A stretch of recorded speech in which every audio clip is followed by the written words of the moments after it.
आज समाज वाले कहाँ गए? ये सिंचाई से है। जयंती का मेरे को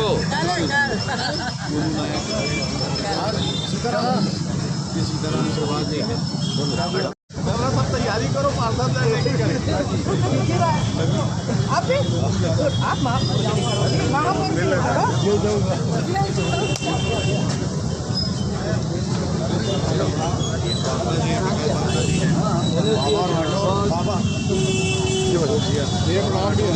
आप और कमल भी लोग अपना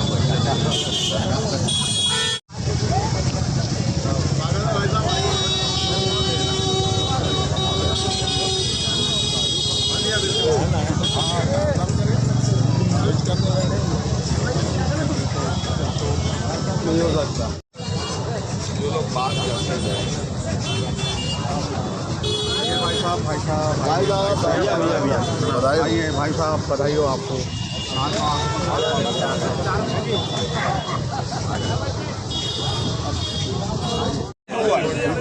जो बात करेगा बात करके यहीं सबको बैठा के रखो, दीदी पर वहाँ जाएंगे और मैं वहाँ नहीं मिल पाएगा। आइए कार्यवाहक जी आइए, अध्यक्ष नहीं है तो आप ये लोग चालू करिए। भैया महात्मा गांधी, महात्मा गांधी, महात्मा गांधी, कांग्रेस पार्टी, कांग्रेस पार्टी।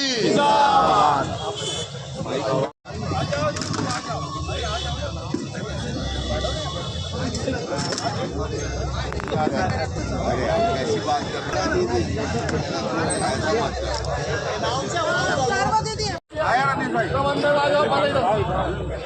नितिन भाई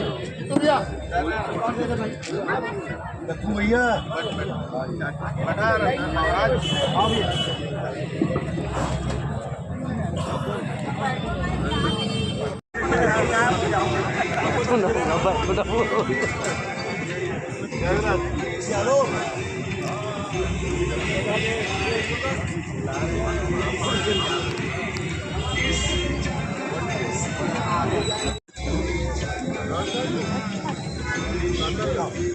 ऐसा लगा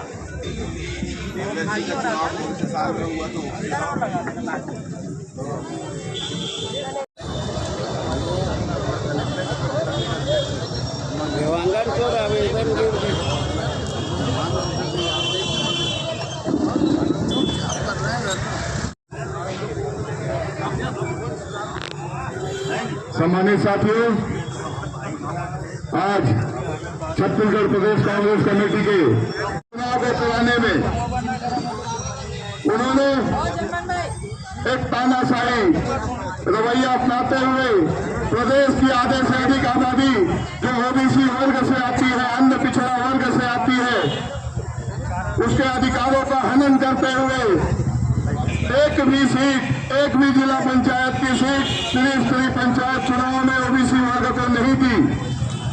यह हमारे प्रदेश की आधे से अधिक जनता के अधिकारों के साथ खिलवाड़ है। इन्हीं सब मुद्दों को लेकर आज जिला कांग्रेस कमेटी, शहर जिला कांग्रेस कमेटी संयुक्त रूप से एक दिवसीय धरना के माध्यम से आम जनता के बीच जाकर अपनी बात रखना चाहती है। आज के इस धरना प्रदर्शन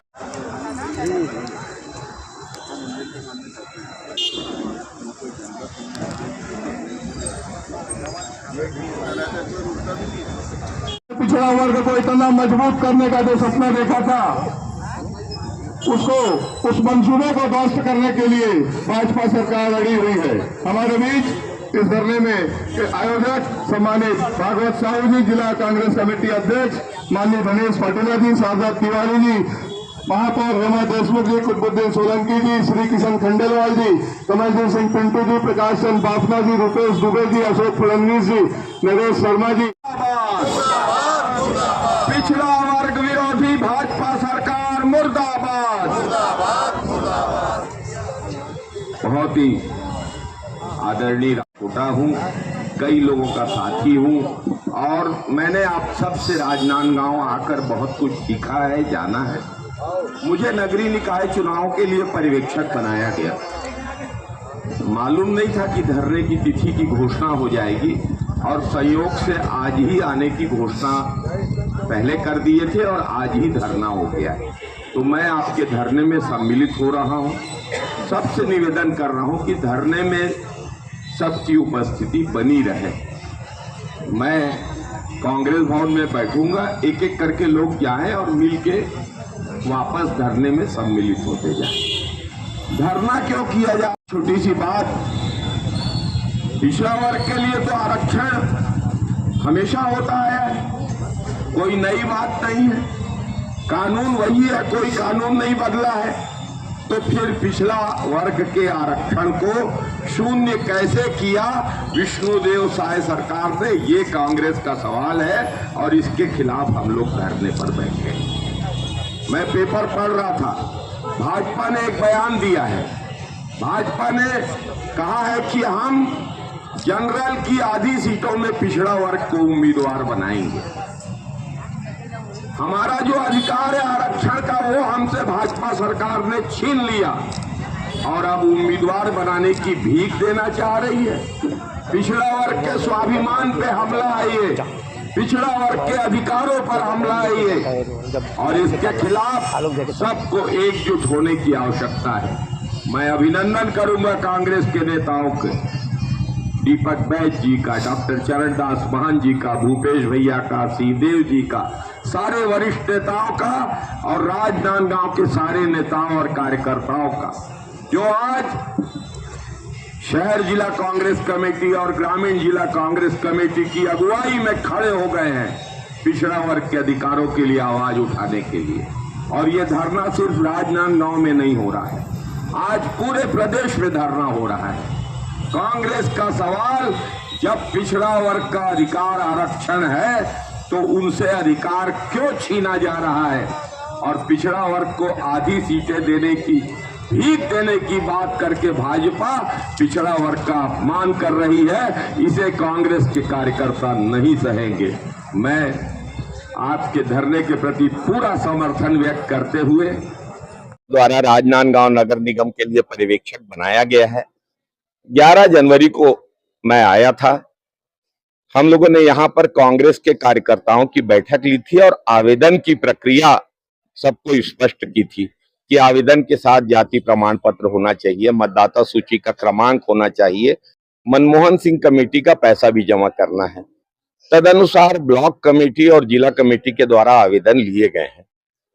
आज 1-to-1 बैठने की घोषणा हमने पहले से कर दी थी, आज ही संयोग से धरना हो गया है, तो धरना भी चलेगा और जो लोग मिलना चाहते हैं वो एक एक करके, अकेले में, कोई स्थानीय नेता साथ में नहीं बैठेगा और सबकी भावनाओं को मैं सुनूंगा, सबके विचारों को सुनूंगा, सबके सुझावों को सुनूंगा और उन बातों को मैं प्रदेश कांग्रेस के समक्ष, जिनने मुझे पर्यवेक्षक बनाया है, रखने के प्रयास करूंगा। प्रत्याशी चयन का आधार स्वाभाविक रूप से जीत सकने की क्षमता, पार्टी के प्रति निष्ठा और पार्टी के कार्यक्रमों में सक्रियता को बनाया जाएगा। न कोई पैमाना है, न कोई समय की सीमा है। जो अपनी बात कहना चाहता है व्यक्तिगत रूप से, समूह में, कोई अपने वार्ड के बारे में बात कर सकता है, कोई अपनी दावेदारी के बारे में बात कर सकता है, कोई पूरे जिले, कोई पूरे शहर के बारे में बात कर सकता है, कोई व्यक्ति अपने मोहल्ले में जितने वार्ड आते हैं उनके बारे में बात कर सकता है। हम सबके विचार सुनेंगे और उन विचारों को ऊपर पहुंचाने के लिए मैं एक माध्यम मात्र हूं। मैं कोशिश करूंगा कि इन बातों को मैं वहां तक पहुंचाऊं। दावेदारों की संख्या काफी होगी, तो क्या रहेगा चयन का जो प्रक्रिया है, किस ध्यान देंगे? राजनांदगांव छत्तीसगढ़ की संस्कार धानी और पूर्व में भाजपा सरकार रहते हुए, डॉक्टर रमन सिंह जी के मुख्यमंत्री रहते हुए, राजनांदगांव के विधायक रहते हुए 2-2 बार राजनांदगांव से कांग्रेस का महापौर डायरेक्ट इलेक्शन में जीत के आया है।